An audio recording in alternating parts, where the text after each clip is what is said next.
We are delighted to welcome our guests from Naaseh, and especially to welcome the president of Naaseh, Hal Osman, to teach us some Torah this morning. So welcome. Thank you for bringing the entire team to our congregation this morning. Absolutely. So Shabbat Shalom. It's a real pleasure to be here. A few years ago, we decided to do, before our annual conference starts, to do a Shabbaton.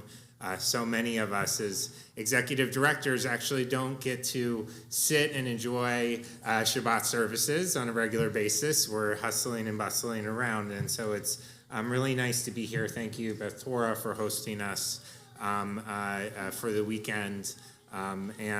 Just so everybody knows, I am the executive director of B'nai Israel Congregation in Rockville, Maryland. So, and I've been a part of Naaseh for the 8 years I've been the executive director, and I'm now the president, and it's my pleasure to be here this morning to share a few words about Naaseh first and what we do, and then some words about the Torah portion and maybe how it all interrelates. So, as the rabbi was correct, Naaseh is the North American Association of Synagogue Executives. And it's a pleasure to be here with some of my colleagues in the room. So for those who are not familiar with Naaseh, we are the professional association serving synagogue executive directors and administrators across North America. Our members serve more than 300 conservative congregations across the United States and Canada, supporting tens of thousands of Jewish families and communities. Which means that if something is happening in a conservative synagogue somewhere this Shabbat, there is probably a Naaseh member who made sure it was unlocked, insured, budgeted, staffed, secured, and paid for. We are the people who ensure that everything in synagogue life actually happens. The lights turn on, the payroll is processed, the high holiday tickets go out, the security plans are implemented, the budget's balanced, and the vision of the clergy and lay leadership become operational reality. If clergy are often described as the heart of a congregation, synagogue executives are the nervous system, connecting, coordinating, anticipating, responding, and occasionally putting out fires that you either knew or didn't know were burning. And we do this work quietly. If we do our jobs well, no one notices. Naaseh exists to strengthen these professionals so that in turn they can strengthen their congregations. We do that in three primary ways. First, professional development. We provide education in leadership, governance, finance, HR, facilities, security, strategic planning, etc. Because running a synagogue today requires both spiritual sensitivity and business sophistication, and sometimes the patience of Moses. Second, Naaseh provides community. Synagogue executives often work behind the scenes. It can be a lonely role. Naaseh creates a trusted network where colleagues can call one another and say, "Have you ever dealt with this?" And usually the answer is yes, and let me tell you what not to do. Third, standards and support. We elevate the profession. We mentor new executives.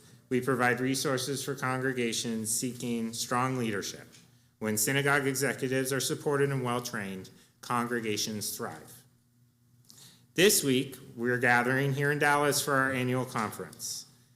We will be learning about adaptive leadership in a changing Jewish landscape, strengthening financial sustainability, cultivating healthy board and professional relationships, enhancing security in ways that preserve welcoming community, and using data and technology wisely rather than reactively. And yes, we'll share best practices about things like roofs and HVAC systems and why copier leases are the thorniest things in Jewish life. But perhaps even more important than the workshops are the hallway conversations, the honest exchanges about what is working, what is challenging, and how we can do better for the communities we serve. And that brings me to a word of Torah. This week's Parashat, Terumah, shifts our focus to the building of the Mishkan, the tabernacle. God instructs the Israelites to bring gifts, gold, silver, copper, fine linens, precious stones. Each person gives from the heart to help to support the building of the tabernacle. What is striking is that before we are in our permanent land, before there's a monarchy, before we even have stability in the wilderness as we begin our wandering, we have a Capitol building campaign, just like Jews. But Terumah is not really about construction or the raising of money. It's about intentional community. God says, "Let them make me a sanctuary, and I will dwell among them." Not in it, but among them. The Mishkan was not simply a structure, it was a system. It required planning, coordination, craftsmanship, accountability, generosity, and shared purpose. It required leadership and organization. It required vision translated into reality. In many ways, that is the sacred work of synagogue executives. We help build the modern-day Mishkan, not just the physical building, but the systems that allow holiness to dwell among the people. Budgets, policies, staffing, governance, these are not distractions from spiritual life. They are the framework that makes spiritual life possible. Terumah teaches that sacred space does not emerge by accident. It is built thoughtfully, sustained responsibly, and supported collectively. And that is what Naaseh is about, helping those who build and sustain Jewish communal space so that God's presence can dwell among our communities. Before I close, I want to offer a special thank you to Katie Babin, Executive Director here, and a proud Naaseh member, for hosting us so graciously this Shabbat and for the conference and all the boxes and all the coordination you've done.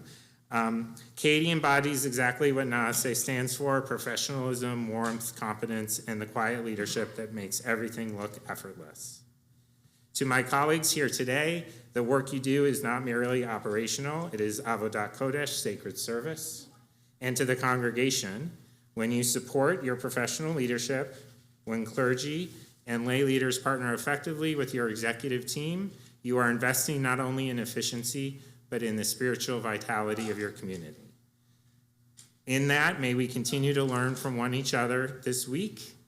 May our work be guided by wisdom and integrity, and may the structures we build together support vibrant Jewish life for generations to come. Shabbat Shalom.